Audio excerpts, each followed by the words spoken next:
One, two, test malo.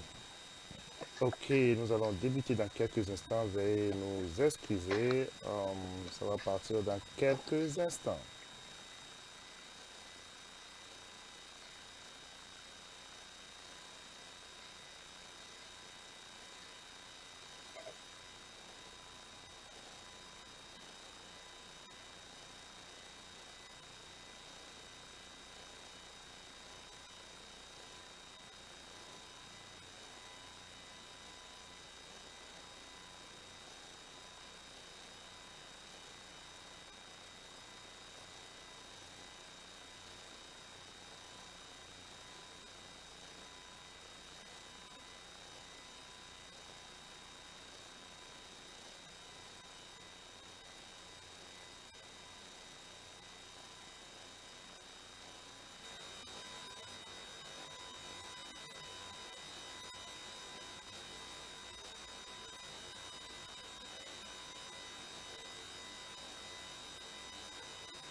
I wanna know you.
wanna say, I wanna hear it.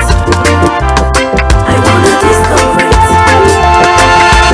say, what wanna say, hey. I wanna hear it. I wanna discover it.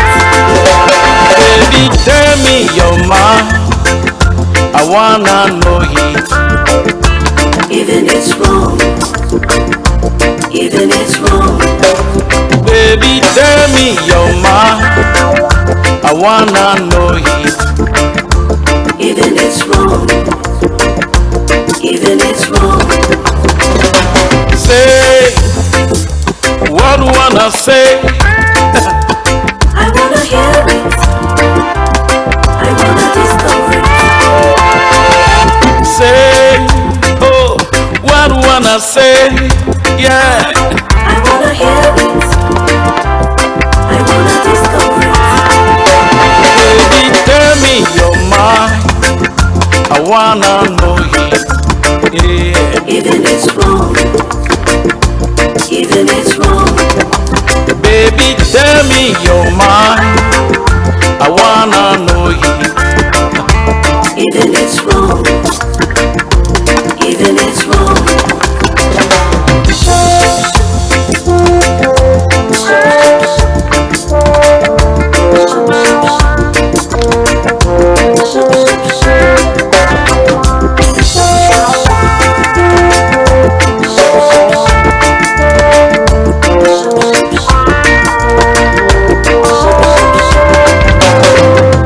Tell, what wanna tell me before, I wanna hear it.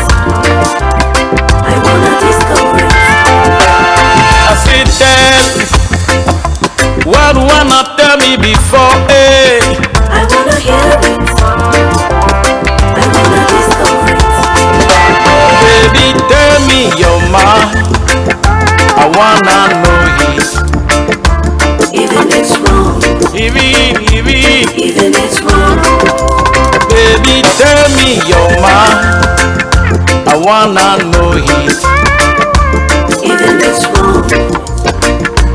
Even it's wrong.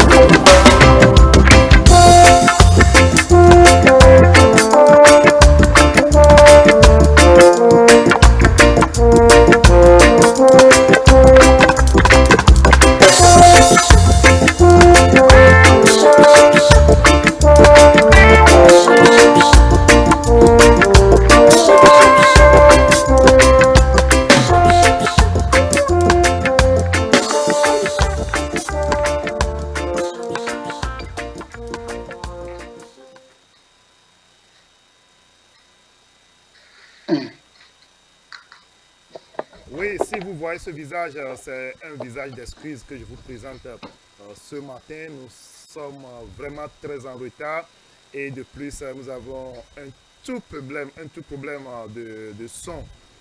Mais Dieu merci, nous avons pu régler ce problème par la grâce de Dieu et l'intelligence de notre technicien ici au studio.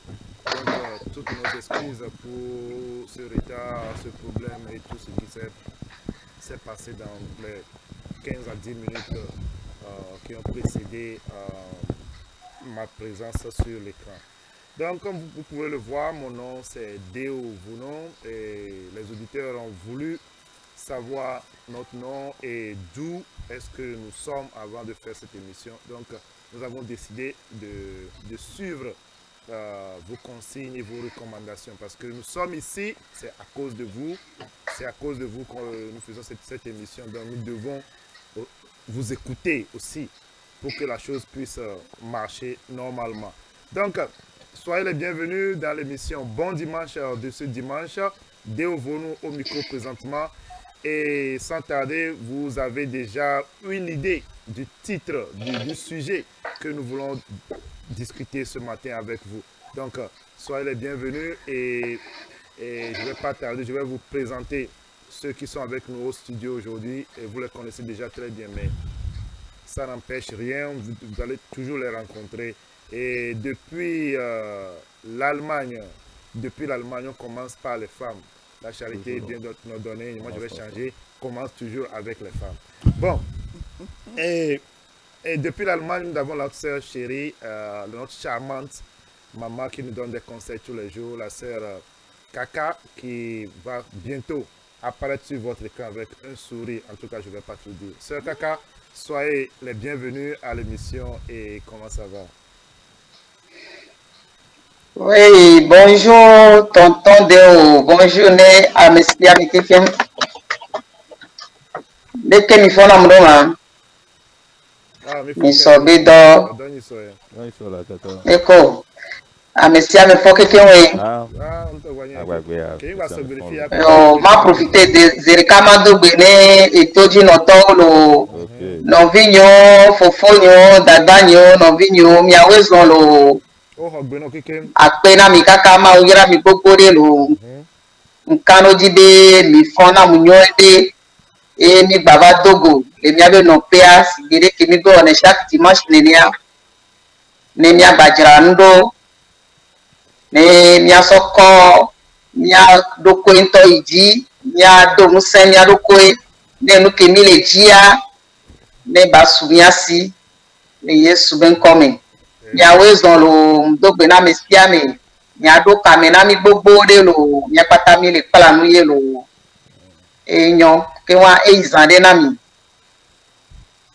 yo akpeno dakaka akpeno kaka we do veve nous depuis Allemagne et chaque dimanche ole no mianti le dominsen et mia pour les cas qui viennent me designer ya et va zomo vire wa le bon va me nous veve mais ma au play de direct back play so gbo et tiens va studio ngba va po wa amelo bieta mais Amérique nous a tout récemment ce dirait où est parti votre frère Tinclair là?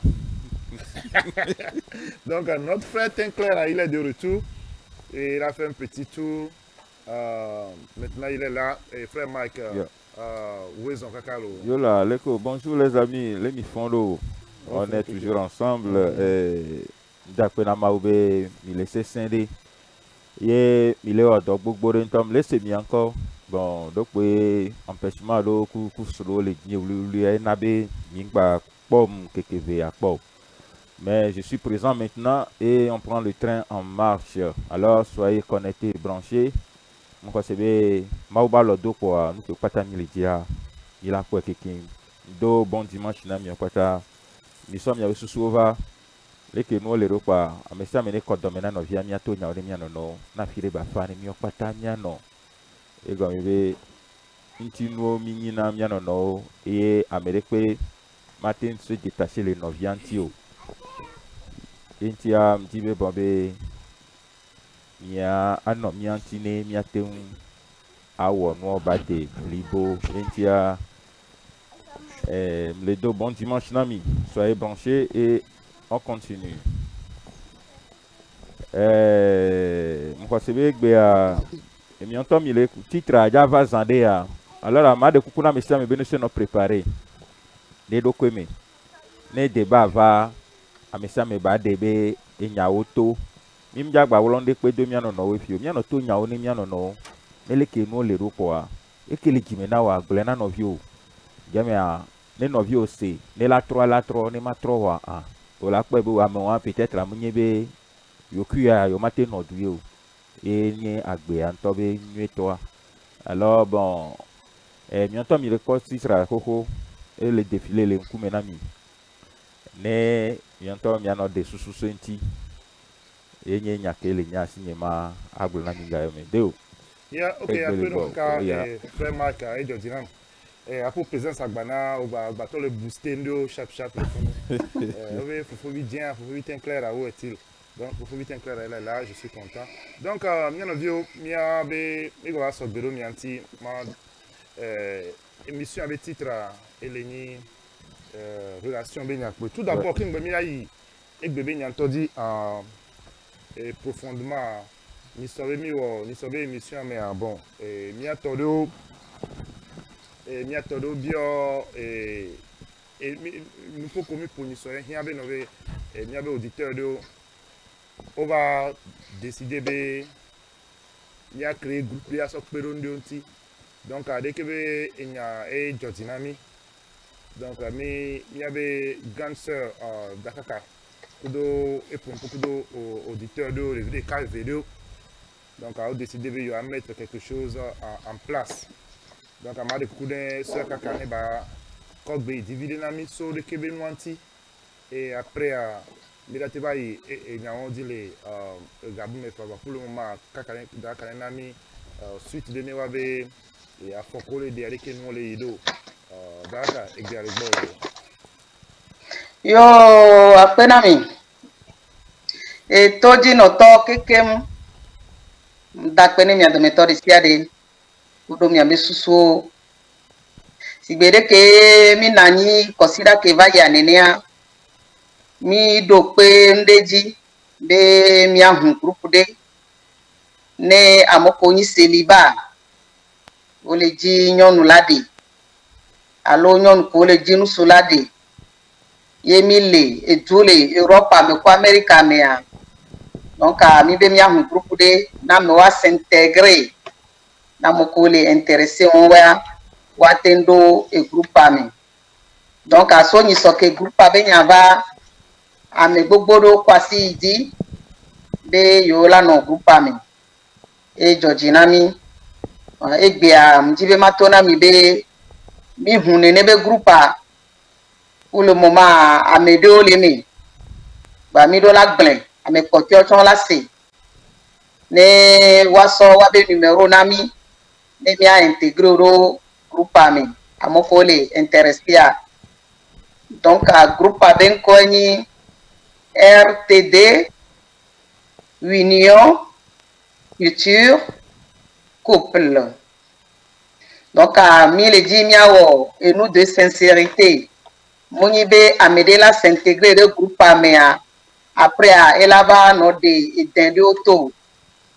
Mi le dit là où nous tontoye à Moko le dit et seront là d'un tonto là non tout là fondé foyer à Wawo mi le dit Monibe au lavant là do groupe Amea va belle toku do nyon de vokwan keke masu tonpoa à dasignon non. Ao Monibe au lava groupe Amea chon la be nyon no pataji la to. Ao donc mi hia mi adometor de sia de que là no groupe a me photo ne nous soude les intéressés à et là toi signon no avec photo mi la pompo ku do nyonwa alo mi la pompo ku nous soacha et nous que a messia me le dia o la glena mi la c'est bon bien avant bon ouais ye o la temba no toi si ne be nyonu alo ne be nous soude na e Georgina yo ya Amérique que là se présenter et les groupes américains mi dola poser question vire sointi et nous que bele dia mi dola nya yebe vie passer partout mais elle a détaillé vitu pire nami ye nya hamila tendo confiance roji ne nous que mi le dibe mi awa mi la butune donc matona mi tuku pobena Akpenami, à mon côté, le groupe a pour le moment, les dakpene wa de méthode ici à des. Et à mon collègue Baba Kpemicha, les dakpeno, et moulé, rien miskiami, les boss soumé, les miate ou un tonto, assis la cime. Entia, mbamia, bianema batu et nami be groupe a, et les hunhulo, et ma de kune tonton deo. Et là, son numéro ni dada et moi dynami. À mon collègue intéressé à peu numéro de WhatsApp et moi. Ola doué menam. Ola ngolo aben ko angolo aben numéro sodo da ma intégré au et groupe ami. Et ma de kukune tata jana akapo nele et tojia bado kamena rapidement que possible. Ne epondebe la ten sokpe nyakingloa. Ne basokpe na milo. A peine toji no to quelqu'un lo. Ok, a peine Dakaka Kudo dobe présentation, groupe avec présentation nti et Georgina be mi de to modèle wonde parce que nous pouvons mi pour nous soit alors que nous pouvons mi pour nous auditeur souvent gobe abat le célibat be no va me sem keke yo do temps be no be mi ango be célibataire be vie no gbe do et âge que la tingbe no foyer quoi ne do gbera ma o ba pero a me sem nti ne ba tem sera ba te find out ba find out que me kera no ni kudu alu no keke quoi donc mi le do gbera gbe do ra ni potea mira o que mira te wa ma ou eni msempatato et la te conclu et nous donc dans ka peno ka pene mi ame ko le ngbodo mene de kebe be projet ma yo be projet pour unir nos jeunes frères et sœurs qui ont pas de son ma on est là mais quand ma ba dira mecha mi atodo OK mi tro gboba studio et il y a tigan que les mi asiegbe si ba kebe le to écran di mi le poa et les bien est-ce possible de reconstruire une relation après après des actes ou bien après un acte ou bien des actes d'infidélité. Donc, elle est très simple. Est-ce que... mais les auditeurs, oui, allô, bonjour. Oui, allô? Allô? Allô? Okay, very connect and see what happens. Ok, nous avons perdu l'appel. Je pense que l'auditrice ou bien l'auditeur va rappeler. Nous sommes toujours au studio. Donc le numéro c'est 309 200 08 18. Oui, allô? Allô? On l'a encore perdu. Donc, à mi téléphone pour le samedi, téléphone samedi, mission qui vient au là où est-ce que il est possible de à pardon il y a encore reprendre une relation même il y avait un peu partenaire et d'accord il a acte d'infidélité donc éclairer les miambons dès que au poids la terre ouais alors à au milieu il y a pour ami dès que la terre problème on de carrière tomber et bon alors allô oui bonjour Namiro tata Jeanne bien conscient là j'allais me prendre ma bonjour ah mi fonyo mi akwade ah mi la pare caro oh bon il faut querelo yo mi awele odolo yo Daka mi awele odo so jamani lo yo mo gbe no tata Jeanne yo ape kakalo mi awele odo yo lo sigbe le ko gblen ni a nyawo mi na nyini soko sira gbe yemi pompo do mi keke mi nyan nwe de be edu ya kememilia edu pupu nuo o titona mi ye ne son de debe tukado hola baba pia e la defu vide e va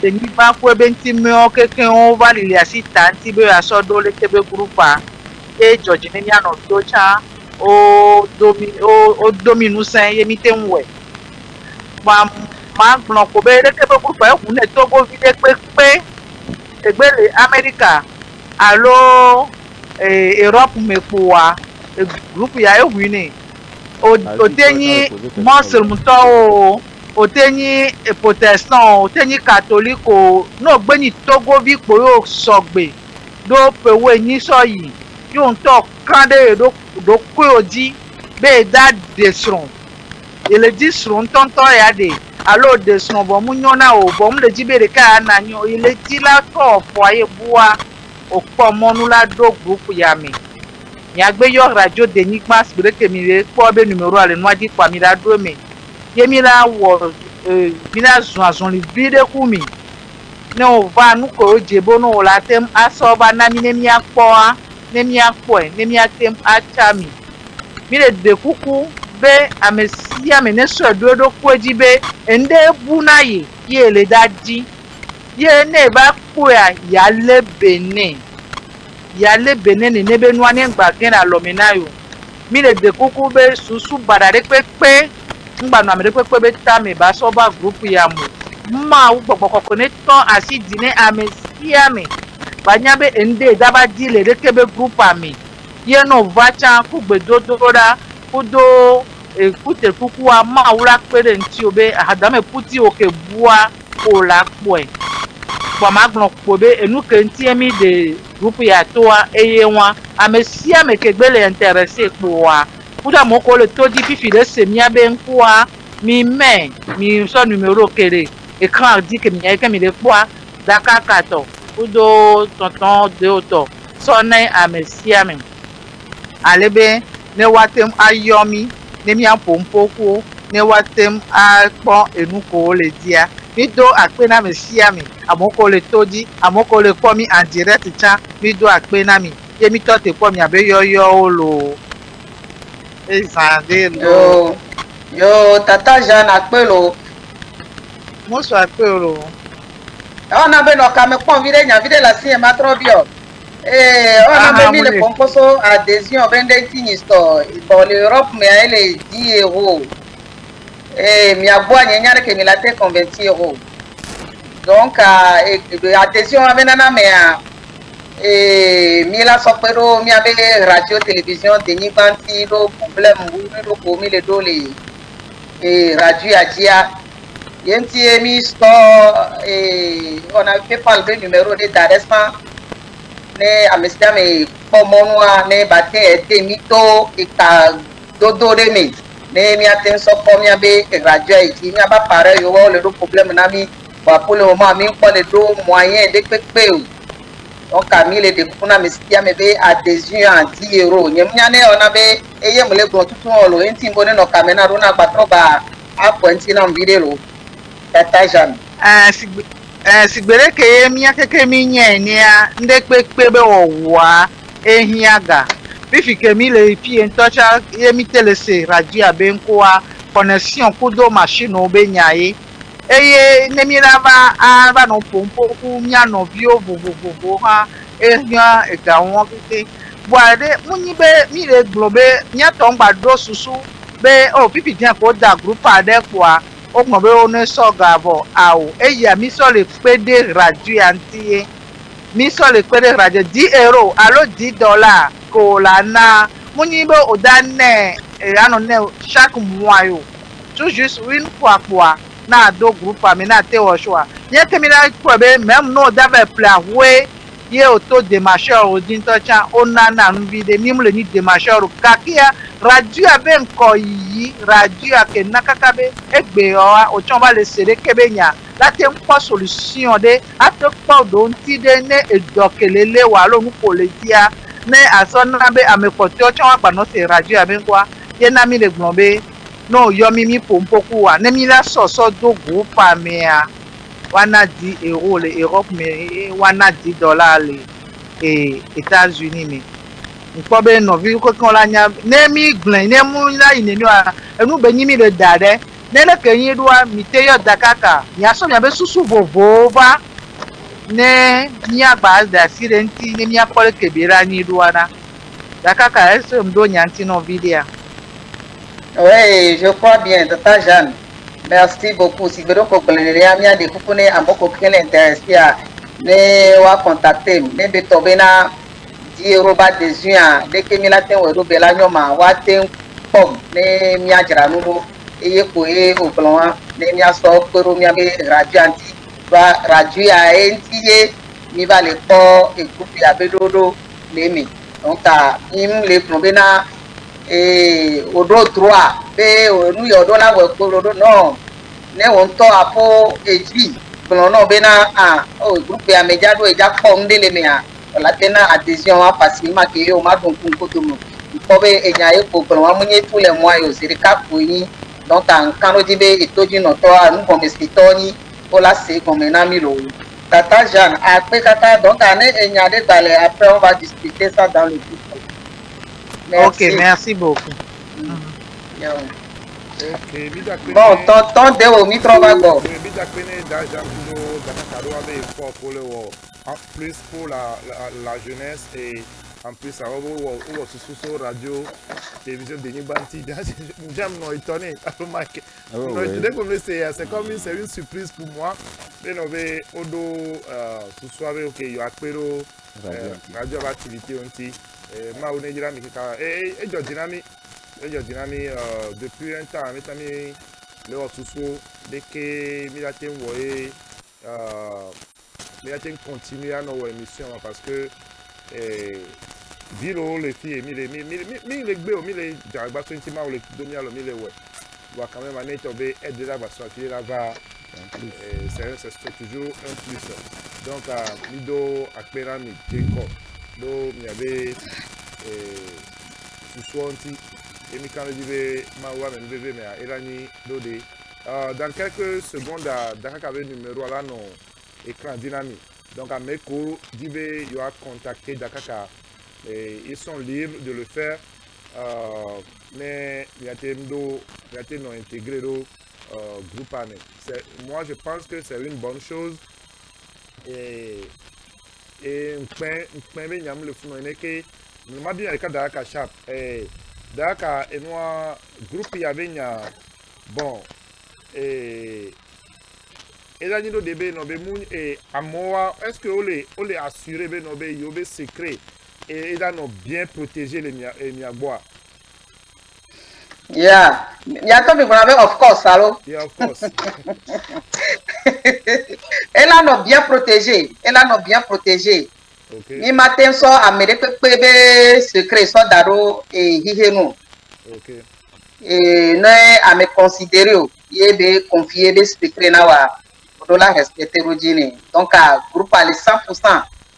Il a gardé secret na misiame. Ok. Donc, donc elle est très importante. Numéro très important, oui. Et là, nous avons dit jusqu'à la fin de l'émission, même à mes plateaux à suivre l'émission et après, ce matin, on va trop et le numéro, on dirait intégrer le groupe. Vous êtes libre de l'appeler ou bien envoyer un message. Et là, ça me sort de groupe. Bon, les candidats, Marc Blanc, et il y a contredit qu'il y avait un blanc, d'argent que d'accord blanc. Il dit $10 alors 10 euros. Mbana benobe amede kedo bonne volonté be edo susunere be dila wo minueria bajoba sidon gbeo. Donc anem la si wo chan ye odibe ya do ke groupe ama e mo le fa la do groupe ama pour le caméra dan amela wi seconde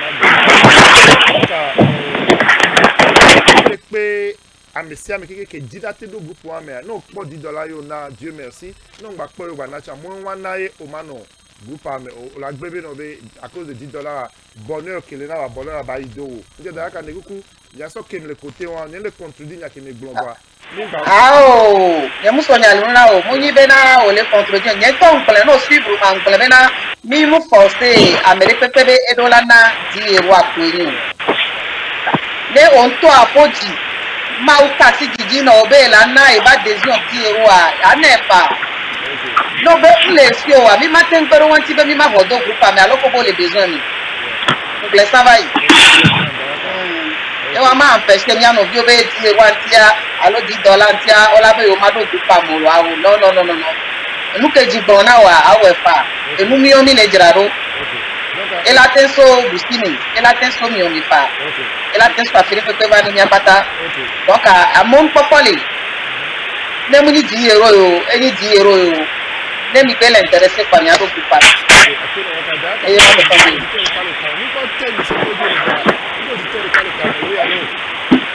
e no kwajo allô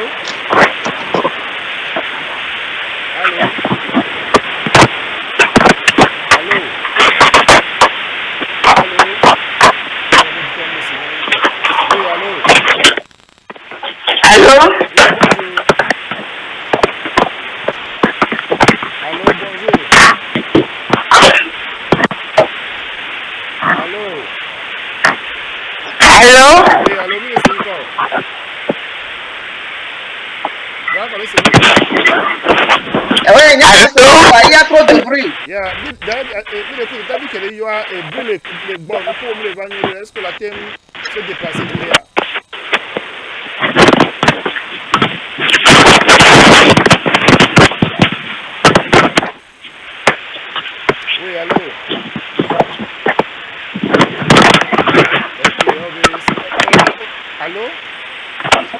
Allô? Oui, allô, oui, c'est Nico. Découvre là. Ok, bon, on revient, on l'a perdu. Bon, mais de coup, il y a le téléphone normal, il y avait WhatsApp, mais plus facile, il y a WhatsApp, mais pour beaucoup de ok, Mitro Baba Studio, bon, et il y avait dit d'accord. Qu'est-ce que tu montres au console là? À Sokin. Les femmes d'abord. Les femmes d'abord, les hommes après.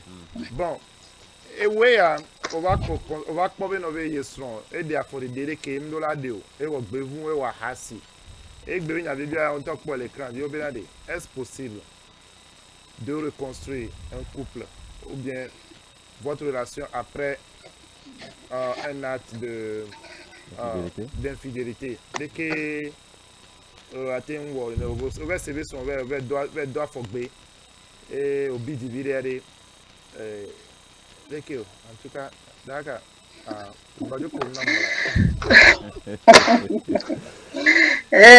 Tonton Deo, Nyama Bombe, nous on a témaro à pavé. Ok. Elle est possible, matin sans question, n'est pas. Il n'est qu'elle est possible, il matin sans que ou pas. Ça dépend. Dès que y Obe? Quand que mon la sorte qu'il est à ma c'est à Djenko. Ça dépend. Dès que y a mianto, mi descendons so gon mi jeje, l'on que les mia domi. Do e vu comme mi dia chantia, ne o pobe estron ve da fogbe.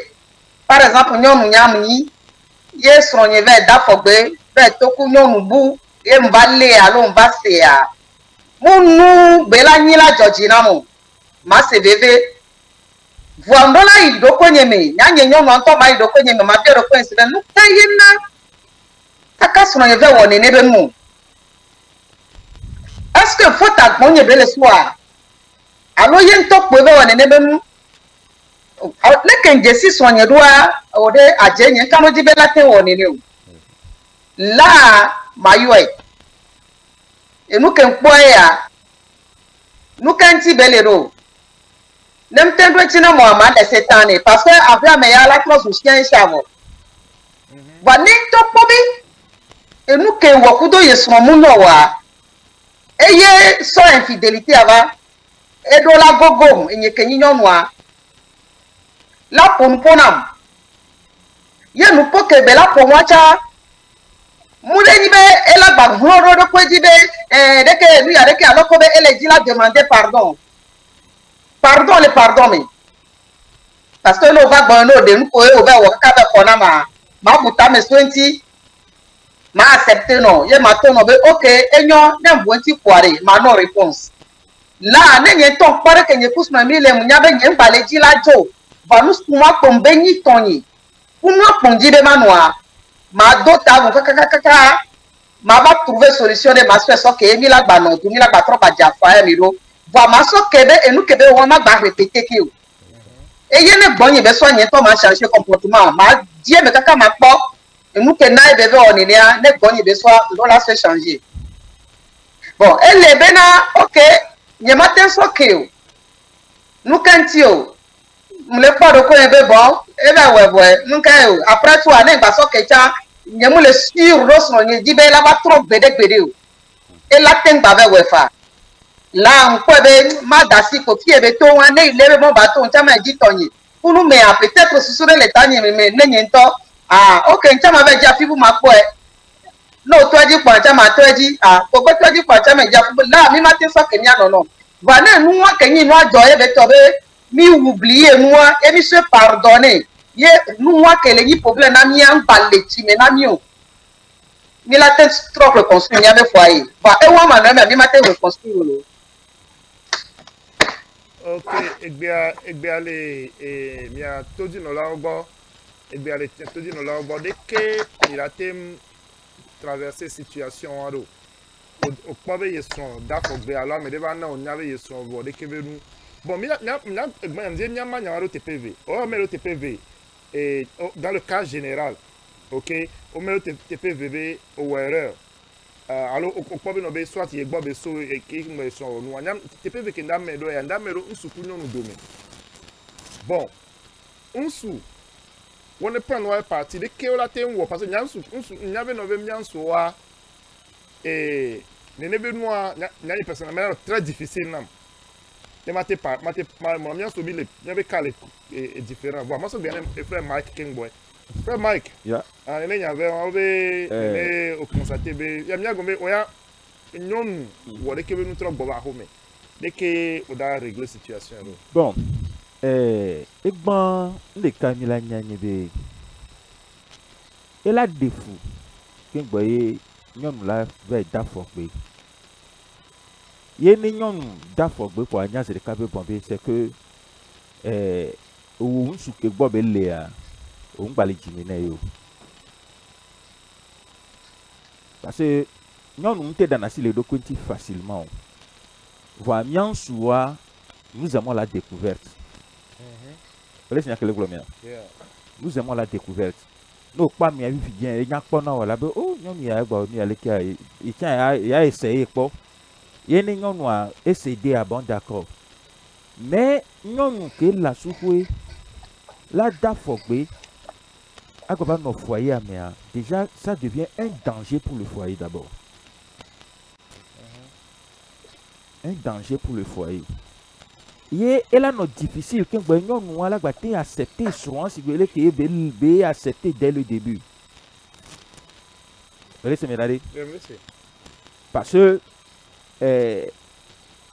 non, mais par exemple, il y a d'affaires, alors, quand vous avez acte et boum et wotura quelqu'un et quoi bon ne we ne nyacha ho ne be bobele kia bon ya jofan laisse nyame et bele kia ya jofan alors non toya c'est un cas exceptionnel non nous dana fogbe bo parce que plaisir intia non mais ne efie nya wu non be da fogbe kwa nya ko be bobe non ya o tengo de kwekwe ya ne trova no mnyo wa unso akubela nyina ozon kote ye nyima tin glocha be bombe amedo wo ba se na wado ko gomi la ba be afoya dia mu wo mi yo mais garantie mu le à 100% be nke au pot dès le début à la tin trova no ok o parce que sou ne pie to be o ba po nyom de les situations on menene agba amea Ojano Garcia Camino le quoi Ojano Bidi. Quand vous relativement long, à ce Cameroun, ça va prendre un temps. Voyons nous be Jim les si bemian so be dio non nous a été accepté dans nous kaba unsu. Et pardonner dans nous kaba unsu et ne ma udo yo chenwa. Voyez mio oyo teve we. Ne nyon nous ya wo de kafi fidien nya ko be mo agbele voyo. Je crois, bon, il y a qui m'a assorti pour le moment. Dans le cas de la bon, il y a qui fait Marc Blanc. Encore été bon, c'est dans oh, tonton Deo, il a raison. Donc, quand il y a mianyo moya, nemiga wode mi dana fo peji kemgbe woni. Donc, mi l'assurer, donc ya kweji, nya do kweji bo mi ya we. Boemi l'assurer les gens ouais, mon dentan les pobena, ça ne va pas. Mon blekata est si coram. Que nous soyons matin 3 wa. Et me potole ne dit les ya. Là, ma jo le bon, tiens matin wa mu ke duro ma fa. Mu nyabe na kenje we pa nyemba dabo. Nene benyewa. Voilà mu nyabe na musuma mbetonye pobela nya. Pourquoi e mana suwe mabe maba yino, ma yinu subuko. Nkam jabe jio. Mouken j'avais pas la moi quoi les pas la mewa bon tout ça t'es cochi et soigné tout pas tant cochi alors de ko mais et gamu on a non ne lono abele nya me veto me kwa mi la we mu gae la we donc nyanyo mo we ne mi jo wa boa ne ke bi accepter na pardon chankaba e go be mi o ni ja we kwa mi we ne vla voilà nous so we e china jime no bola de toi nous gorogoro avec moi on a boy nous que les jimena wote de neto voilà ko mi anyo mo mi le neni o mi o mi la te so que nous sous facilement va boy nous sous la so que mia et non a difficile parce que on avait ya ye nya go to ye di we ploba donc tant que over we ya o ma pate was que pour ne pas les nous swanti yo be mia yi ho bere ko to be ason lezi yo wo la po foni alors que nous soit o matem o de nous savoir o maté yi nous bubo ne fi ko over o ni ne be noa ahoro me o ma pate ngba yo la o nyon ke vo ni ne be noa anya be elemo voix ne be tawo mi ba na mi la gba nous suro klo na be okay ye mti be ya kasinyo mo yo nti be yo domene glo o ne po afoni o la po afoni be ne ne no banyam bio na do kwesi be na de no po afoni ne be ron be ba ta ko te po afoni ya ne bu baba ela ten baba we fa ela be o après to la po afoni ya ku ne be yin na wa ne be to be na nu so akwa be a de kenyo ya la so na ya e kole nti mate ya fire po be te be ya nu so an ba do dro la ba ten ba fo ne be nyon ba a o mo e ku be nya be la ni bon ne ni Christ to nyen karo di be ne me la te so passe a se passer le couple même voilà en cas de cas si en était vava il y a les bases à quoi il m'a dit à chercher à savoir pourquoi il y a ne be no anye di be la doro en tant que Christ to bon mais la te se pardonner do non lo que le nya do me anti ni atro ifa dagbo alo pass ogbo wa tro yirami ni agba tro reconstruire ni abe foyer a voix bon ko ni a foyer won la gba tro gba li ke na mi a il doit la oublier les pépé le passé il a oublié les pépé mo ni be mba de ku no be pardon passer comme bonjour et puis ça prend du temps ten gwede amede ba te so mu so kewa et prendre ma temps vide Muni be no va gbonye mi de kuku ne bia no mi gbon be ke bokwa e gbe so kwa ma be so ke a o laisse le temps à la personne ba do be ide ntonto ne la continuer kwa e la so so ke ku di me bibo ba ne so ke wa enu wa ngbada ba ke o e ye wo ke o so ma le ke ya odo la nya be nu wa ke ami so le ke ya ye ndo dro la gba répéter nu wa ke o odo la jure be no no me wa ma gba ba ke o nya nko be ne be nyi wa donc elle est difficile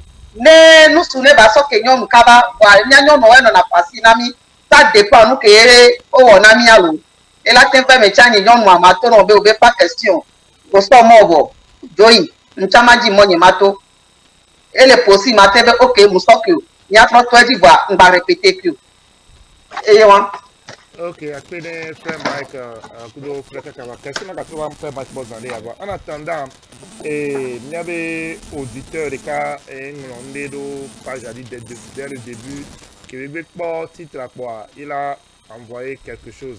Donc ma ne shop memia quoi amener le yom memia OK. Et me kuku avec le yom numéro ya ne yo 309 200 08 18 309 200 08 18 avec les appels numéro personnel il y a 309 200 08 18 et une radio Denigba émission et appel bon et bien frère et le bombe hello my people, hope all is well by the grace of God. I am in the same situation, folks. My girlfriend set me up and made it seem like she was cheating on me. So I cheated on her and now she got mad at me, which is normal. But what I don't understand is that I thought she will break up with me. She will break up with me given the way she behaved. When it comes to another woman. But surprisingly, she said that she's giving me a chance to change. My people, is that possible? What should I do? Hit me up. Donc, bien no via. Bon,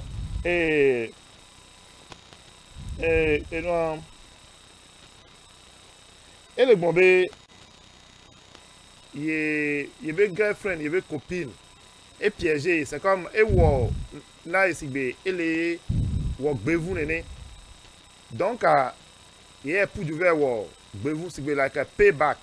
Be il y avait copine le gbevu donc il y a pour du ver gbevu. Que ver we a il be nya ebidi. Donc que be bidi voir hier so be no be et les agblé relation avec nos yo de la kaka. Mais à sa grande surprise à nous nous viens bé relation. Nous nous viens bé toi les chance, mais ça que les opportunités, les va changer. Donc et un peu étonné, mais comment est-ce que ça il a été non possible? Donc bel bon et nous mais là, c'est non possible. Il y a que de enti. Donc, à Dakar, et oui, pour ne pas finir sur le côté, peut-être que nous vient et constater que il y a des actions qui sont menées, il y a des copains, et fidélité, coup de infidélité, et pousser copains vers le et n'a pas de chance de changer. D'après vous, après toi, ou bien après Mike Adé, dès que mi kpɔ dès que Benoît de kadia be nyɔnu abe yi sɔke ba il na ye opportunité de atroce changer nkenti be te prendre décision wa do donc adi mi akpɛ do yenti oui et afile pepe voilà oui vas-y allô oui allô et la tembe me be nyɔnu a mole o nde pepe de grave. Bon, et pendant son comportement de kata que muslene gomu. Bon, nous on avait sous peut-être dit na nous on les bandits. Donc nous la tête piégé nous soit fa. La parabobe et tiens nous ya quoi réaction ka bela doma. Bah, et nous Kenya c'est comme le fuma nyen kan no dibe nous soit et puis nous c'est benade. Oh, nous tenti bela on enemo. Nous sommes bio. Donc, et toi, tu te pouvais voir que nous, bien nous avons vu, nous, qu'on a été là, on est de nous. Nous, bien, voilà, et toi, beaucoup de temps, donc, il y a un problème, nous, de faute, les fruits, nous, soyons de faute. Parce que, bon, là-bas, on dit, au-delà de preuves, n'ende, qu'un bon, la plaît. Nous, allons voir, le point, on doit preuve, de quoi, il y a un but, qu'un tiers, nous, soyons, on est de nous. Voilà, qu'il y a l'on, que nous, nous, sonné, nous, nous, avons eu des devons, et dit, il y a des sons. Il y a notre d'éternité en éternité et nous avons remarqué que nous y avait et ce qui est bonne chance ne y a pas trop de il y a pas de non mais la tête baba ima ne pas dire c'est bon nous soit répéter non à la tête de fa bah nous sommes va répéter donc quand on va faire mais on la battre par non parce que nous m'a piégé bah et pas erreur avec encore et nous que de voir nous on a pas de courage ce qui a nous on est allé nkenya nkwa amwesoro nyomo ebe wo ile etia ekwe kem baba re ne nu etole ni bare kenya se nu kemi bro agomero bi fia mbi onyomo yenti nya poporo ne ne lo donc a na so gbere toto Mike ta ko nya ke ko so nya wantima for Mike nda pe la da kaka bon da kaka nya ba pa ganto pe won glo effectivement les relations menées et puis tomber bombé au pas fort de la meilleure solution c'est d'approcher la personne en même temps. Bien c'est beau ben bon à foyer que les poids et nous quel job. Réponse que là de vous mais nous mettant au lac boy. Ne m'jordina a interdit c'est le cas. Mais à pas mi bon be a mi peut-être le téléphone de les naïs, les nions, allô, les enfoirés, que moi, Intia, bon, moi aussi je vais rentrer dedans en même temps. Non, non, la manière bon qu'il a ici. Et on a eu Jordan, souvient Dieu. Bon, nous vient la tête bonne chance. Parce que, nous vient la tête pour bébé, yé, naïs, ouais. M'le naissons. Voilà, nous souvient la trop. À deux, nous vient cogner, la bébé, effectivement, des. M'yendentier. Bele na chance à dos est-ce que les nez avec cœur ya ne et puis toto bele wa bon okio le hoho c'est que relation be séparation ya bon non a facile o ye mnye nyore be nyobe ajesia mere mikimi ya nanyi ya no planning kaka va do afire kwa miabo be mba nyona yo ya va recommencer tout à zéro et non un peu difficile il est très difficile parce que a meilleur je suis parti de niveau. Mais on a que j'avais soiré, on peut n'y que yanni hadou. On peut n'y que yabagno. Et souvent, quand les choses commencent comme ça, à me la présenter, aspect de que non. Et bien, nous aider que là nos défions. Kaka be la ba nanyi de ba nanyi vo be jaba de griffe ku mo pata tozon asoption ben be chan e va do vo. Nyakele awo miako. Bon, ebe ndo na nanyi ne. Alors nyon via la tem ana chance nous souvia que bon, elle a été wonu enfant. Que relation là ba tem wodo correctement, que problème de quoi nanyi o. Ene ne ke bobe nous souvia chan la no be careful. Ne e ke me bebe de t'avoir promesse ko be o le funu. Nyako be glone o. Parce que ne pied ka trova ngbe do me nenea ame wan chan fia ala te no hit back fan. Bon, e ne togbe nu le won intie bobe jigbode a nyu le nu sugbon mi. Ni ba mere le ogbe fun kwa o chan la puju do gbe fun me o. Amere be nu fun ne ja dro be nu fun ba gba da si yin to ba dre. Gba pere nti be a chan ba dre pe o. Alors ma glona mi ato be bobe ndo le ya bon. No pa mi abe o ngba nyu na yo o. Ye bebe a son ba son li quoi. Da si ne ba jo let go. Et la vie continue. Ok, on va venir pour voir si il y a bien mis des chemiques pour le oui, allô? Allô? Allô, il est reconnecting, ok? Il y a 8 secondes de la communauté de reconnectement. Donc, à deux fois, on a les caméras et que les CD qui me testent. Les meilleurs points, on va avec ça, mes points de vue. Donc, l'interaction est top. Bon, on continue. Il y a des sujets à dire, il y a des bombes. Et nous, on va devoir faire. Bon, améliore le commentaire, les filles, les bombes. Et il y a vu les cas, les bombes. L'homme peut avoir 2 femmes, mais une femme ne peut jamais avoir 2 hommes. Elle aura le nom spécial et spectaculaire. Bon, minotez. Donc, elle dit là, tout le monde est Sous la télé, non, mais nous souhaitons de nous avoir une matinée. Nous droit. D'accord, vous pouvez avoir. Oh, normalement. Bientôt pour faire gamme, oh, des manions, moi, de vous parler. Yeah, ouais, d'accord. Donc, on est souvent d'accord que vous les bandiers. Donc, il y a un mec qui vous parle. Il y a qui me dit là tout en disant que nous souhaitons de nous avoir. C'est ça. Allô, oui, allô. Elle est nous sommes polygame, oui. Donc, il y a un polygame. Allô, bonjour. Bonjour, mon frère, comment ça va? Ouais, ça va bien. Good. Suivi, allez. Suivi, nous sommes bénis. Et, en fait, je compte un peu intervenir. Vas-y. Et il y a tout d'abord, personnellement, je m'a battu trop comme une réunion. Je m'a profité de ma blessure. Il y a dada, il y a nos vieux temps. Et nos jailles de trop. On est bien. Alors, on est bien aussi. Après que mon les doigts, bete après me les doigts. Parce que nous sommes les blonds. Il y a des gens qui ont bon, juste avant, bon, oui, Maya. Après, cousin, quoi. Cousin, et moi, on est allé au bout de et des choses. Et toi, tu as oui, donc, on y a les coups de Dieu. Ni pour une temps, bon, cousin, il y a un caméra de théâtre. Et donc, on y va céder et soin.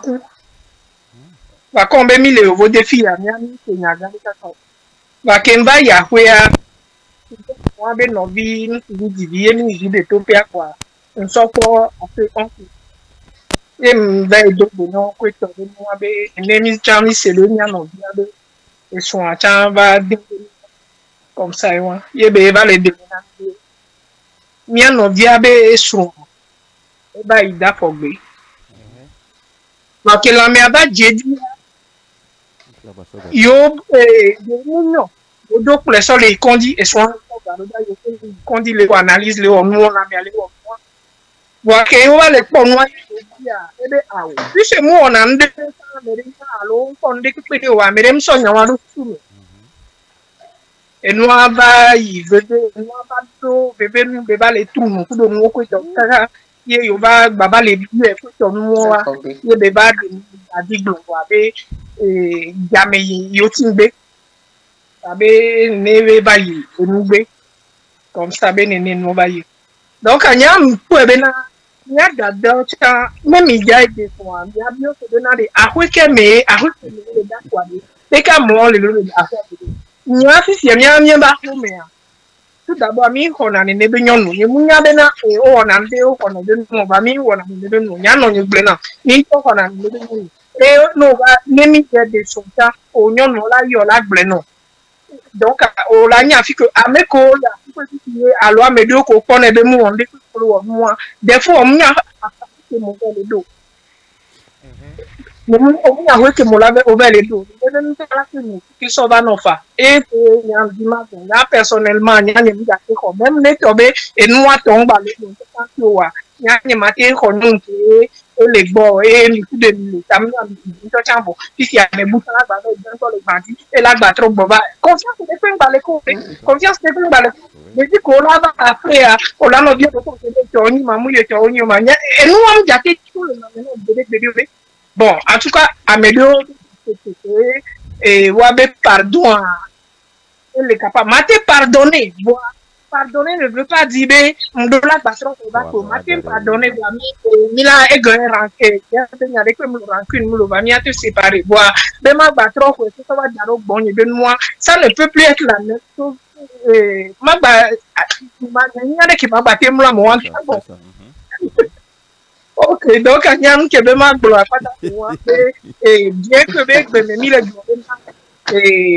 mi chotito avec bon chotito ni lui avec ce nous on voit et il faut toujours se renseigner les amegan ho bon ni yo de que et nous y a de que na barama sinon wa amoko to le coup ok, effectivement, Deo, aso pe be nyari. Le o mare ni so a. O le glo be nyonu ko we de afogbe. Ki we gba trova so ho ya. O statistique a 90% des hommes meurent dans 10 ans. Me ko yi be trogbo va lo so agbo a 90% o kuna ko. Parce que nko non que yo onyabe bombe dafogbe pardon de pe mule que la ting baba ko non wa ba dari gbo ko la gba no 100%. Laissez-moi. Moins de problème de la va Jérémie Adomea, l'histoire là va sortir. Vous quoi? Que là nous rendre à mes furieuse.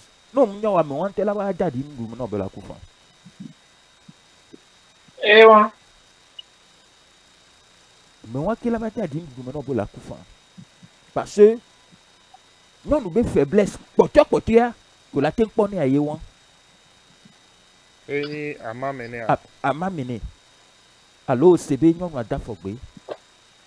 Nous n'y serons parce que non nous be sexe de côté. Qui est bobé ou la globé à mener son temps pour jouer la souhoué. J'avais donc un soubou trop bova souhoué mon frère. C'est que c'est un tabou. Mon cabo ni chochito. Mon caba me caillou ni. You better be careful. That non want to be. Listen à quel problème. Alors, le colawo a se débarrasser na mea, il y a des moyens pour y la dit. Mais il y a une réconciliation trop quoi baba romene baba no boya mon frère, c'est pas vrai. Nya en tout cas. Il a si pagaille de. Oui. Ok, après no ore tata ke popo fi kudo elia tata mai to be nya re ka pogo c'est vrai parce que nenyo ma be wo nu abo yo baba ko da hu me a o gro na be fian fi ma ku we fi ngo no e la gba we ku nde pepete nojo e la gba ba e we ku so kudo afodogbe won me a amoku na nyanya o ma je o. Voilà que nous sommes venus à et tous les mêmes.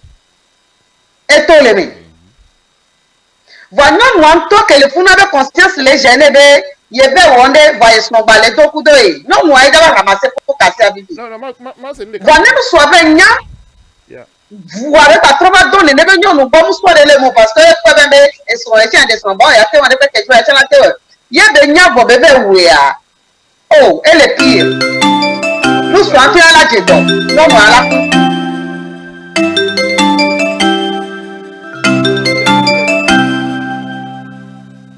Amène-moi.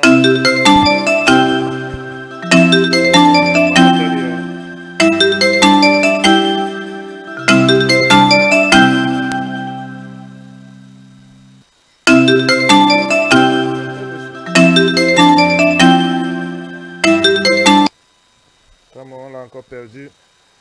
Oui, d'accord, il a dit ça. Sorry. Donc, nous nous dit que va d'affaire béa. Non, on tourne avec d'affaire bé quoi. Nous affaires nous serons à bobé ah. Et nous que joie alors. Nous sommes déjà sortis au bureau. Bah, nous n'entendons nous sommes n'y avait pas l'entité et soigner bien on est même pas de maho. De maho. Oui, allô. Allô. Bonsoir. Bonsoir, Tata Janelo. Dan Akafo Gabaso, Missouri. Missouri, mi font demain. Mi font la bébé donc. Sous vidéo bala sur ya ho dirano rami alo. Bébé sujet que les pompos sont infidélité entière. Nya que to ogbone, nya que ma de fou.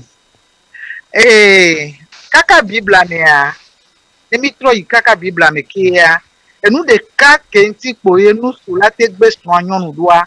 Yeni doa. Yeah. Et nous de cas que Bible a démon ben nous sous baten gbe nyonu alo nyonu baten gbe so anu so a yeni infidélité et yeni mi to ba yimi ade le de konu mi a enyi de venia evenamia to gbo kaka amodo hona otro hona nyonu a ke gbo amodo wa ogun na be yo matem po be ekule mi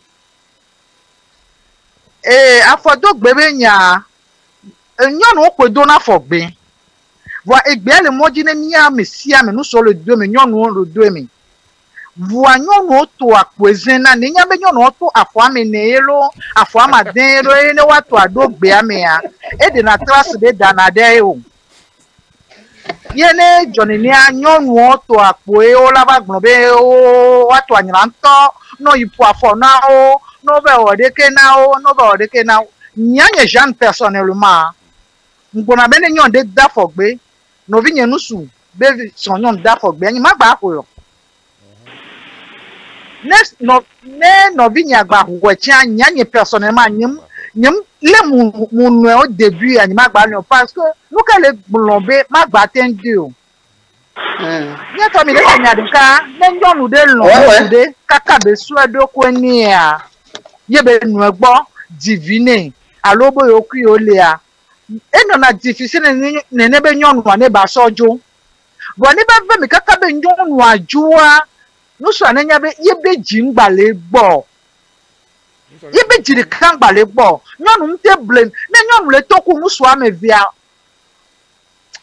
olanya ba ne musu le toku nyonu gbagba zade kia ela so pata paso do mi nyonu a ebe nu wona do olea ola tenya ne ba se ajira da no ba de ka nya be nyonu bi ale da je ele ble olopo a donc an nyon de jole nu so agbo be le to afibu anya be se fini ne be nu so ne ho ne nya be evo na yi ke gbo endi o jona e nyonu jona muso na wa gbo so na nu so ogbo no onu so a onya nu de be ye nto ye gbo be so fún mọ̀rọ̀ àjèsí ní kò wọ́n ní yọ̀nù a yóò sọ ẹ̀bẹ̀ nẹ́ẹ̀nì níbẹ̀ ní wọn náà wù ẹ̀kú yẹ nǹkan yẹ la bí yẹ la jọ a wọ́n lọ tẹ́kẹ̀ pàdán náà ní sọ a yọ̀nù aláhùn ẹ̀.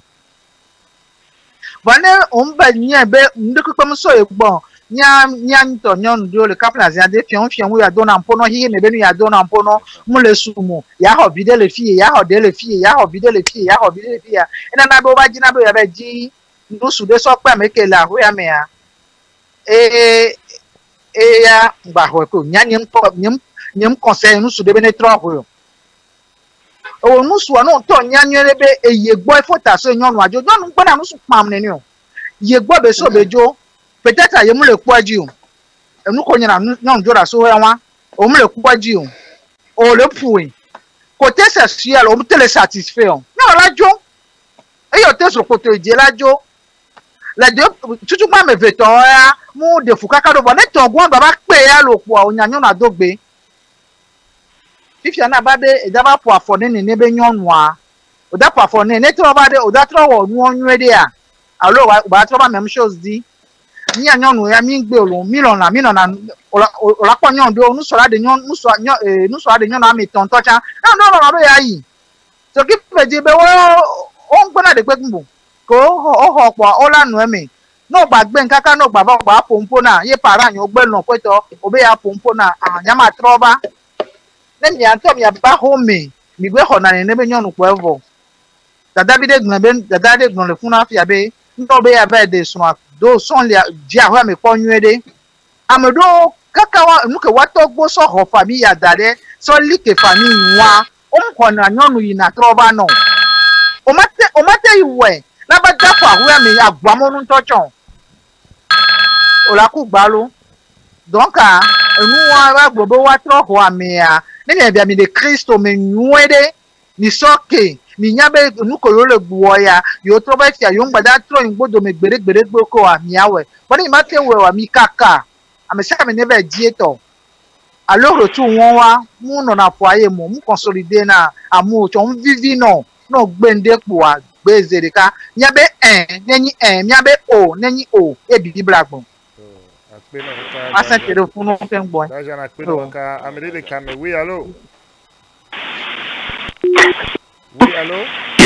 oui bonjour patron bonjour de quel téléphone am do mi fonire la mi agbore oh George mi entend mi fonire e mi ave mi chata e George la mi ma participer ok merci ma video lo mpo bo yos et plusieurs fois va m'inter rappel na ma video le wanse oh mama yo première fois il y a me compte il en chaka video ma boko ok yo te ko na nte ya bengi ko allô oui de ku de ko na mi o oh il y a me Paul ok faut Paul de ku to te nya difa ok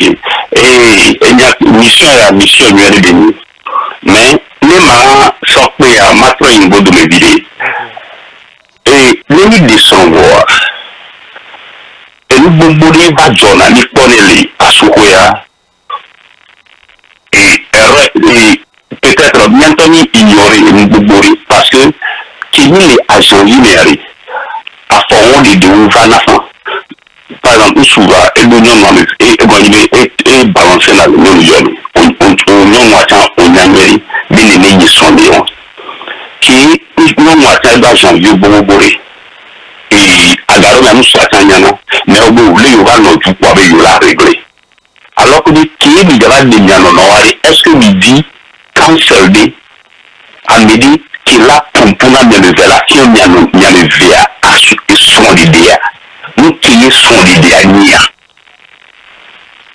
mais parce que il doit dire cancel que là il dit il y a des commis ou les tout badé dit mais ok mais on doit dire ça d'arrangement ni yato chinyano no yeyi na nyanya ni sugbegiari nyade betizo mo e do la toki mais ni mpiwo ni o kebe kra pa ma ko ke fifi el kebe ameya to ni bani abi so ataba do ke to ni bani bon limpi gbe de poa ni apata ni o ke magba be yusu bubo wa c'est fou et amedo ni nwa nwe ori anyele nwa edo non bon alors il est les conscient que les blancs mais ils sont mais soit moi il y avait étant les conscients mandé il y avait les sont mais la plupart et les des sont les pour qui bien nani pompo à deux à la médecine et sont les deux mais la dit oh jeunesse n'a bien mais les yari les micro mais la oh que les jeunesse mais qui dit on a ça et va tenter les capora tentation à la bano quoi alors que il a dit cancer que la dit moi les tamenami on voit que il a trop signé non yé wari et le signé et micro temps vie dit quoi. Merci, je suis vraiment surpris.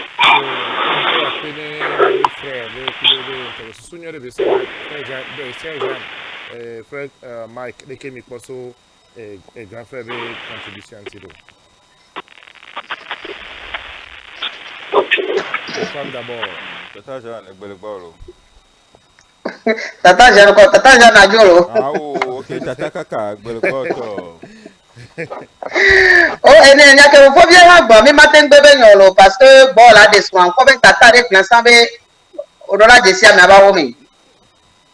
Anya ke ame alegia ken bowe nyada fo mi ngba be yo pe no no le moji cheku bo kwa yo de yo no no be dara ho me kwa evo yenyi son de o pam iya me ma no enu ya na mi kere o do ketia omunya me ke kun ebe nyo omunya nke be wo ko omunya wo ke be tolu mi we Sergeant auditeur de la caméra Sergeant du titre mais la mienne avec moi Sergeant oh mi avere doji Tata Jeanne la va di sokwe Tata Jeanne pour la studio allo parce que va pas pour Nicolas tu me mienne avec dans ce quoi OK mi frère de Kale caméra allo bonjour bonjour frère Liko ni solide donc il sobi fon yere ma oh mi fon yere lo mi agbare ah mi la kware ka mi da kwere ma we Rodrigue, il est au Missouri. Frère Rodrigue, il a raison. Yeah. Ok, mais il y a dit pas quoi. Oh, yeah. Souvent, toi, Madakuna Daka Kaku Dajan. Ko do wabe susu ko so daria. Yeah. Ne soutien na radio. Susu mieux de béni, susu mieux de béni. Nele kebela yido kwa mi ado contact me pour ora de nous comprendre. OK. Yeah. Akpe kaka. Sujet que mi so dare ya. Sujet wa le mia de oblone be avojen wa. Yeah. Avojen tonton le avojen wa. Tonton Mike be intervention potia et Georgina Mundi Pepe. Nene nebe nous va me poider ma. Amesia mbelebe mo. Nyanglone. Et nous de cas que ni mate so ke sronye wa ewa. Ni to nya obe nya one mtin le. Paso bin kuma ma répéter. Ni mate so ke o. Yeah. E go ni be. Obe sronye va dafo gbea. Afoku.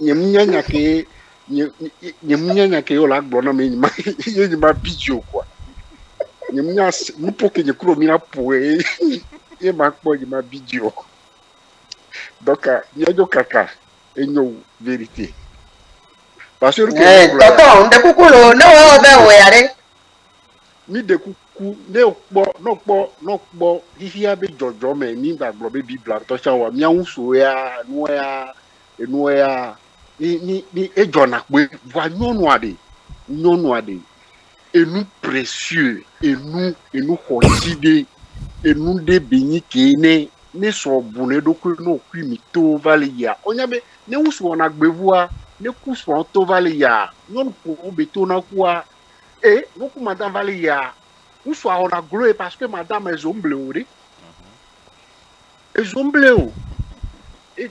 non vions on gâté quoi l'audio parce que monsieur a beaucoup de madame Valérie et son bleu voyez pour ya ku fora to kwa on va céder madame Dafo pour la va incliner ne be unsoa o so vale o vai yesu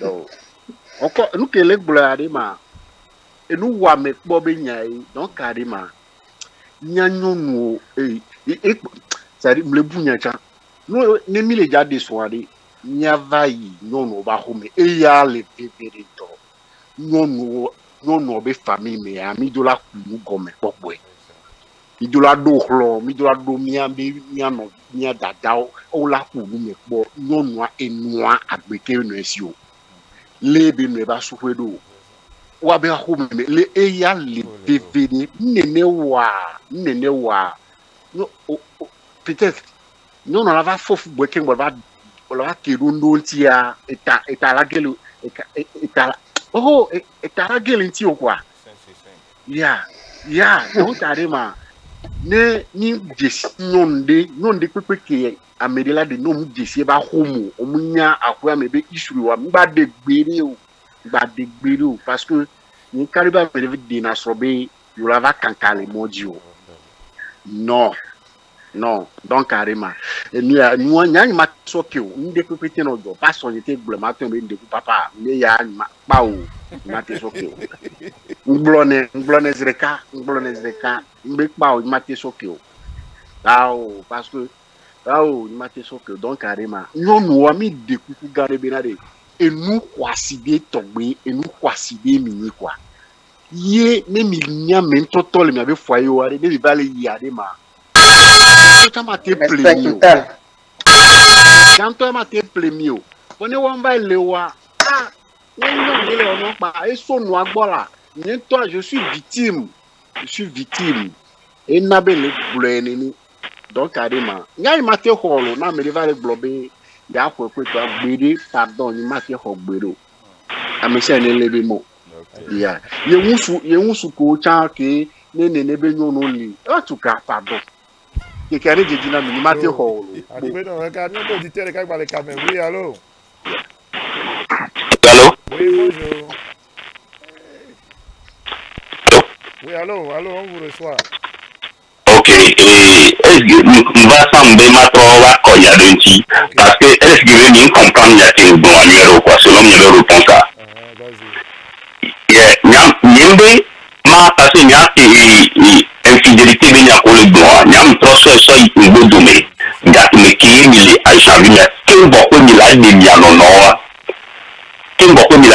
no e dorili ke famille viola wo e go ni nkele jo ola council ola na council de vivre ko da di wa no wanyam ke ni sore de ni tentation va les do ya va infidélité de côté wa te no aware nan ke dajo aga on ba be do ne le côté famille gbogbo ni o mu wole ogbo o di na wa no ogbo e na lo wa jeme bo e nu na jona sugbon c'est ça ogbo so mi a ko wa ti nani wa fi o le biao wa di amede ki ameki nya e so de no aga o le jo wa nyami ni mo de so ale ni ambali wa to purifier de jo gbo wa di no merci beaucoup. Laisse-moi clarifier pour la vie.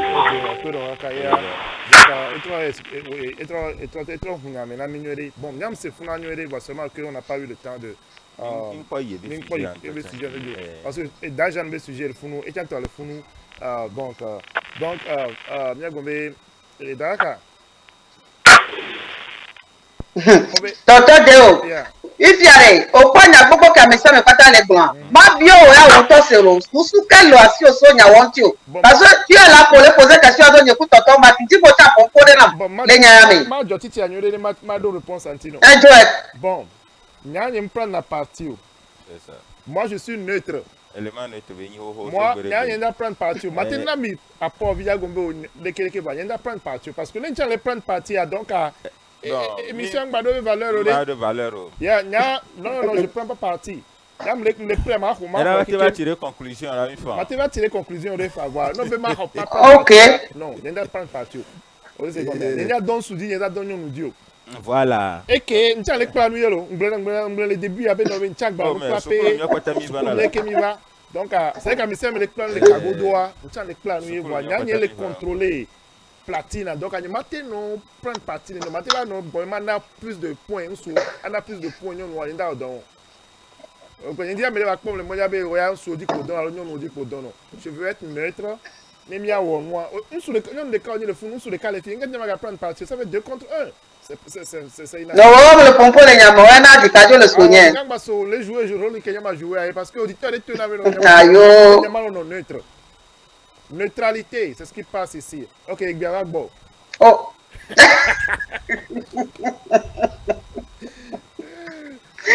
Oh, si vous voulez que je me voulais quelqu'un n'est parce que bon, là, des amis, non, allons nous soit, mi do la Jessie, mi anono, bahomi. anya nu ke mi ame anyi le ba ho mi ala ho ya me to nu ko nya bon ne mi pom ya no be ya dia ye mi se présenter ne famille yo ya non no ave famille ala te yo non ala de an de binye o ja do tande me mi le ko me ke yeme ni na mi wini no kan ba na mi quelques secondes c'est da kan ba pro nya kaba OK et grand frère donc me vide na vino bitola pompore normal o enu ke mo ja do taya e suron je de lo o zana gbe nono de o do la to temu ko na fa anya be so e je de iko le o ba le to ran be je de se o to o stock be le do ko me a bena de ne ve do asu ya wia agbe nono do zana sa o la to e tia de e viwa be e a o la le vio dare o la pompone nuade de même que nous soit les gens non mais bien et ma famille la pompo mais do la jessi mi anono de ye mi le assurer de OK là me via kata yo comme que yo le dia boy yo la tende son va ne mi te wene ne so comme je di o wa ne mi ba do foyer me ya e nu gbele la jopo parce que amia e wona ndesa mu tento eti e pour devoir do assurer problème là va pour yere ne ka para do cho mu station ne asta ba be musu ya muka be nyu alo nyunu ya muka be nyu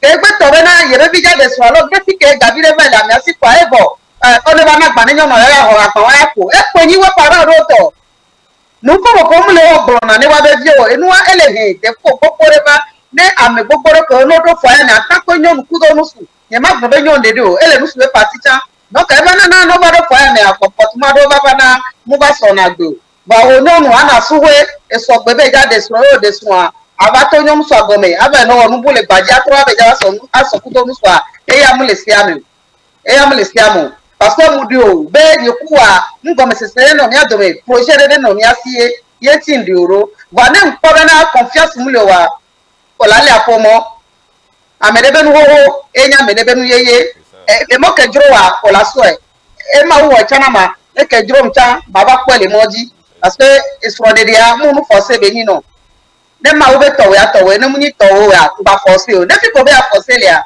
e mu gbe ko be la ni no lo e pe ni jan wa takaka je ma bi onya de kalo nka e mi anno mi mama wo yo te doji te no asuko e fo mi afifi be nyonu mi gba tele doji le no asuko ken bo vraiment le ku aka le ku ko nyam ni si au milieu ken bo ola do nya wantini am ya ho mi o fo de kale kame depuis un temps mi garder le kame derrière et mi a OK oui allô bonjour allô oh là là oui allô OK et tu le reconnaître donc Dakar 2 minutes à do yantine frère Mike ya e toto Michael okobe na mi atobo mu school mo nje musu bonti o so aho be mu nyanya so odo wa mi egbe bi wa school be mu nyanya mi so odo oui ate sa portable mu lo il y a rien ye ne pe ke so la te o parce que o la te ba no icha o la so ko le moji fa e for de so cha pe wa o gbe o no o la accepter va fidélité le o ma ko ne be nyonu alajo be je itinu sugo ba nu su wala ba temba de nyonu bu ba daro ji o fa mi la na mi la se nyana no go mi la so be to re ka no re ka vi yo yin mi manya amere pe to be na asusi onyi o ba mi agbe bi mi tele no asusi o mi le gbo be na eke duro mi antoa ye mi apo mi aso de joji na mama we de mu joji ra mo wa nyi ngba we OK donc mi le chanu me OK Dakar mi to ba nya mi le chanu parce que internet le chami le pom kokore Dakar mi ho bien frère Azirika oui allô Allô, Fofo, Dog Benami, Siame.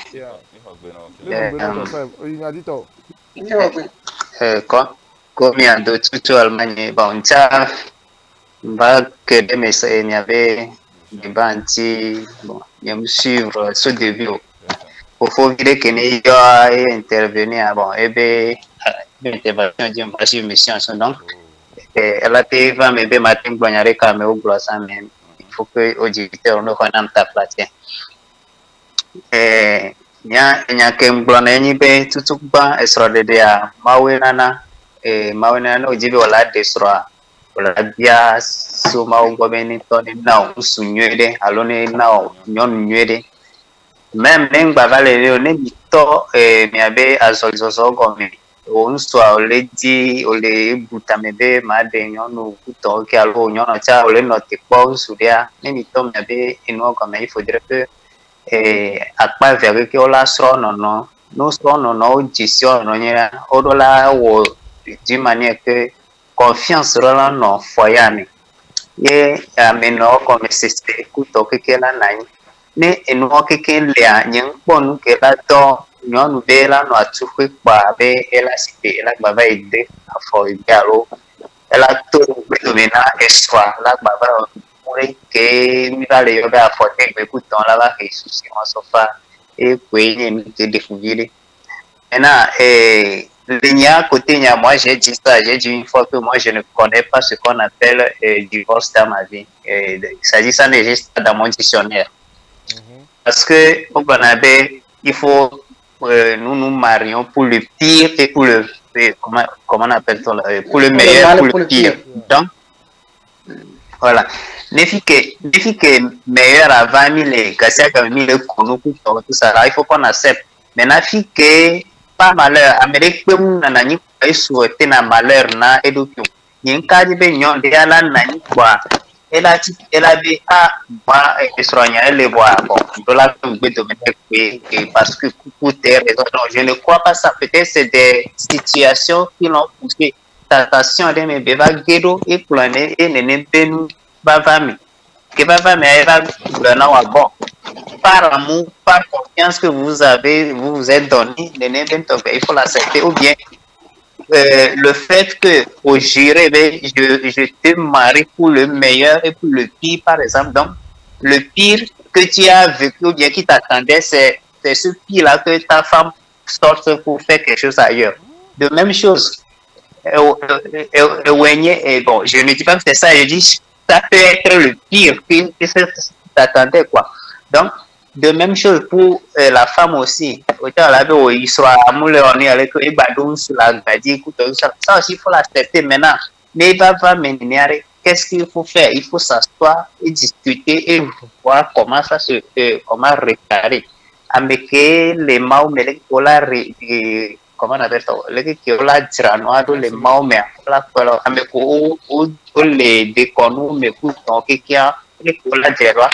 même il y a que nous les braves, il y a même les déconnus, mais déconnus à mes courses, et donc il y a ce qu'on appelle des réparations et rythme, les cérémonies de l'écho, on a aussi réparé les membres. Donc, selon moi, il faut pas, dans un premier temps, si vivre mais il faudrait que, à mon avis, comment on appelle ça? La gloire, c'est comme. Donc, à Médéine, bébé, moi je ne suis pas pour l'injustice, ça c'est de l'injustice. Non, elle est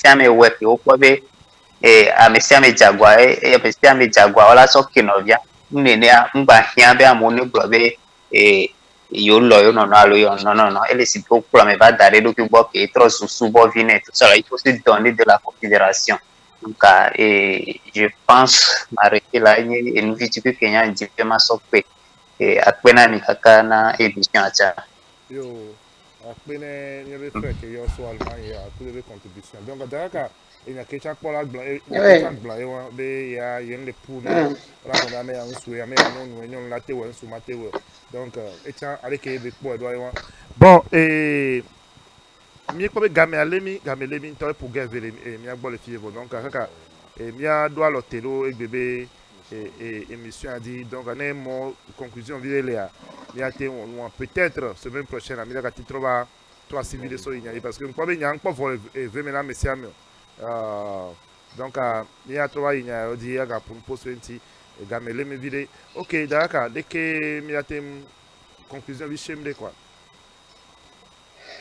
Oh, bon, nous pas pour pardon, et pour une bébé toi, et y a pardon, on est sorti, mais mia tomato de siade, de mia trop ajranudo, parce que ne pardon moulewa, den de blea, mi matin grero que ce soit foyer alors mbu chakela gbadjoa no on so ke amiaso jimi kokwe wa mi matin grande que do donc à pardon e peni inu bebe toi ma de kune mi adado mi afufu chambe abe ne mi le foyer mi a ne be ngba no do mi dodo mi afo mi ano ikloji be si agbe ano de kune ma o ne ma no so mi abe error so ne kemi ne mi o de bia emi de kukwa eswa mi ngba so répéter que on ça nya bena agbe kemi mi do ya bidola butune nya karo nya kudokoji mi ngba globe mawe awo nyindawe alo de ko awo ado confiance ro nto do koji ado confiance ro vigbo waji tame enu ke mi jawa lateni dagbe na mi me e won pata ne soso ke mule wa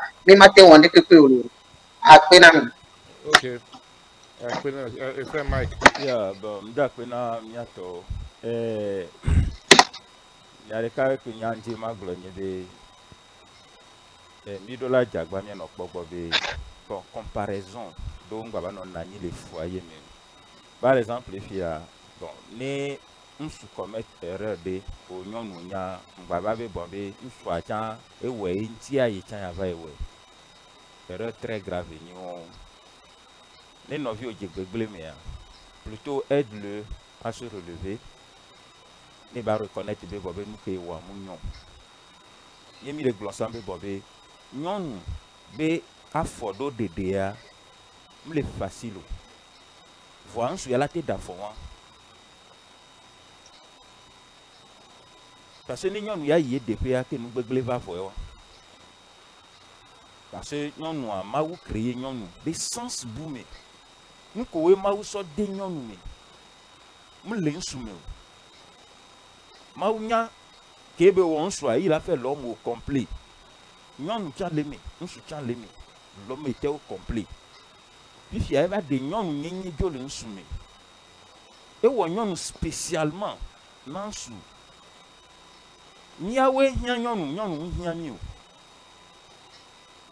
C'est nous, les hommes, qui avons besoin de femmes.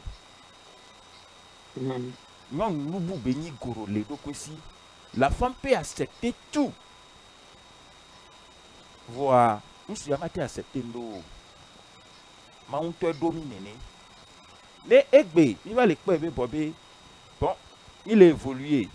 Et on se compare. Il va obéir Nsu et son couillon. Nous avons dit que il n'a pas Bobé, nous beglo les nanier de pepepe.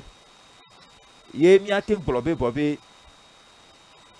Et il y a ben nous et va les na plutôt Bobé, il va les guetter begle me ou sans. Il y a tok, il y a maman, on a ni va ya. Ni bon, il soukulo. On m'a nous. Voir à beko les noirs. Mais il y a comparé comme il y a toi, c'est vivi ou il y a me coué, béni les gens nous égré.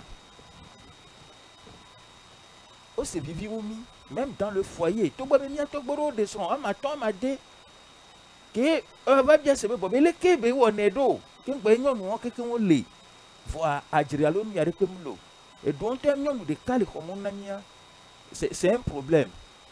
Alors, à des millions de temps, est-ce que n'y a toi, n'y a toi, tolo, allo, n'y a toi, bon, n'y a toi. Nous, kawe, n'y a pas le wabo, nous, kawe, n'y a ten sur le côté en haut. Yé, kawe, n'y a de l'émeu, et kawe, n'y a sokpeu. Moi, les vévérés. Il faut, au grenade, au bé, bobé, il faut des. Il faut n'y a pas bobé, non, les foyers, mais budget, que les foyers, mais dépenses. Dépenses extérieures que on a mis à l'IKEA. Effectivement, ils ont vu qu'on a nous que effectivement, on a des camps sur les cas. Les problèmes des fois, il y a déjà pas résoudre le problème dans le foyer. Bobé, nous avons nabé séparation à l'eau à l'ONU à l'école on va. Nous n'avons un souké boy et ils sont bénis. Et glo et podio et waleko ils sont les bléa ou toqué la diredo. Et les neke bobé ou on soutient non moi qui a nek blo ou mi a ou toqué la diredo. Voilà effié bobé jajirado mativa nointio qui va tomber bon et noir et y kaka va do côté de wa plutôt pour ne pas aller au pire alors ne va voir. La meilleure solution de se séparer, n'est à Messia mener bakbo mon toi, bah non.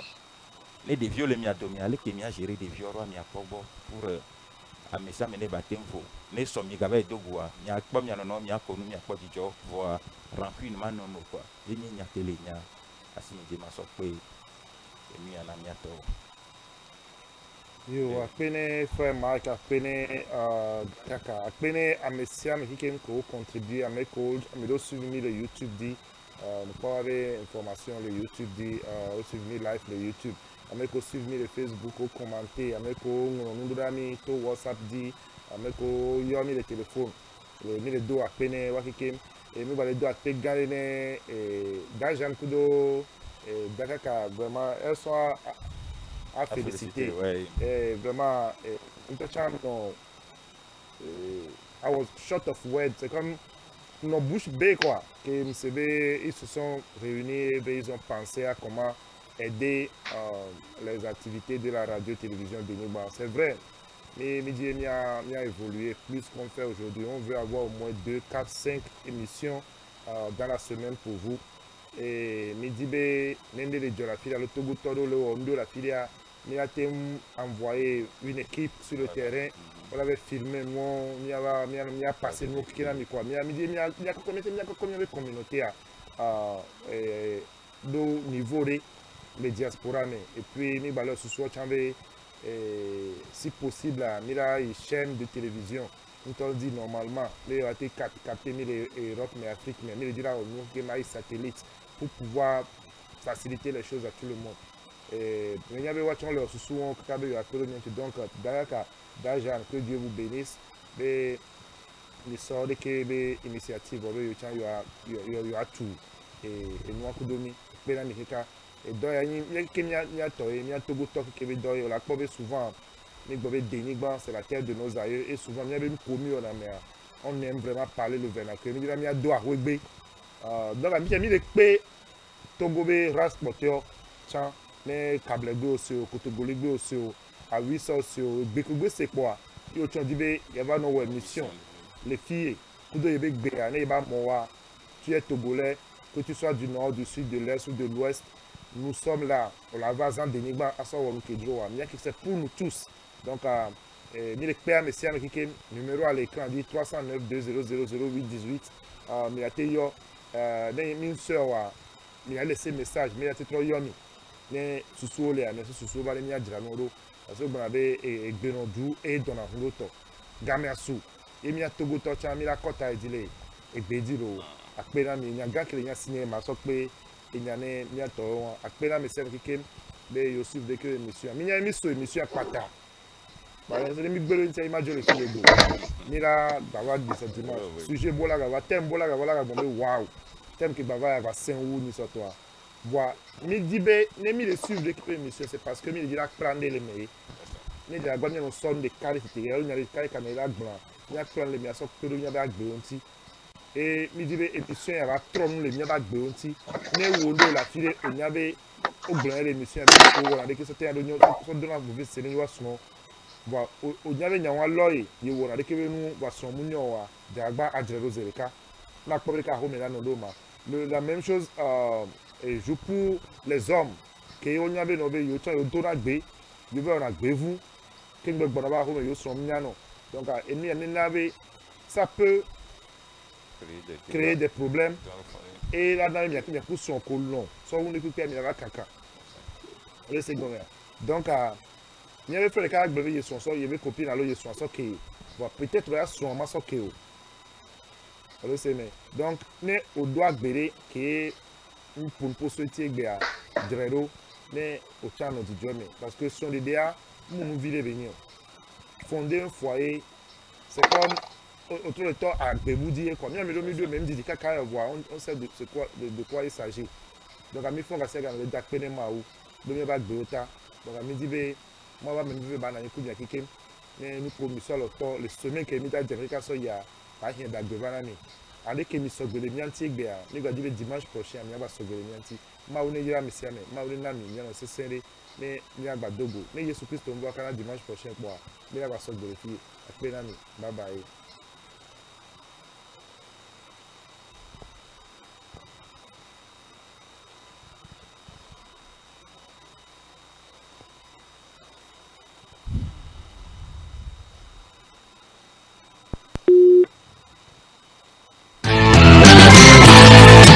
Jaguar, entreprise import-export basée aux États-Unis et à Lomé, vous offre ses services. Désormais, pour tout transport de marchandises et de biens à l'échelle internationale, faites confiance à Jaguar Import-Export. Jaguar Import-Export est spécialisé aussi dans la location de voitures. Parents, connaissances, amis de la diaspora, pour vos déplacements lors de vos séjours à Lomé, faites confiance à la société Jaguar pour la location de voitures pour tout déplacement dans un confort total. Pour bénéficier des excellents services de l'entreprise Jaguar Import-Export ou pour toute autre information, appelez les numéros 001 309 29 29 309 ou 00228 90 07 63 63 ou visitez notre site au www.jaguar.com. Jaguar, ensemble pour la promotion de l'emploi et du développement de notre pays. Jaguar, un changement pour un avenir meilleur.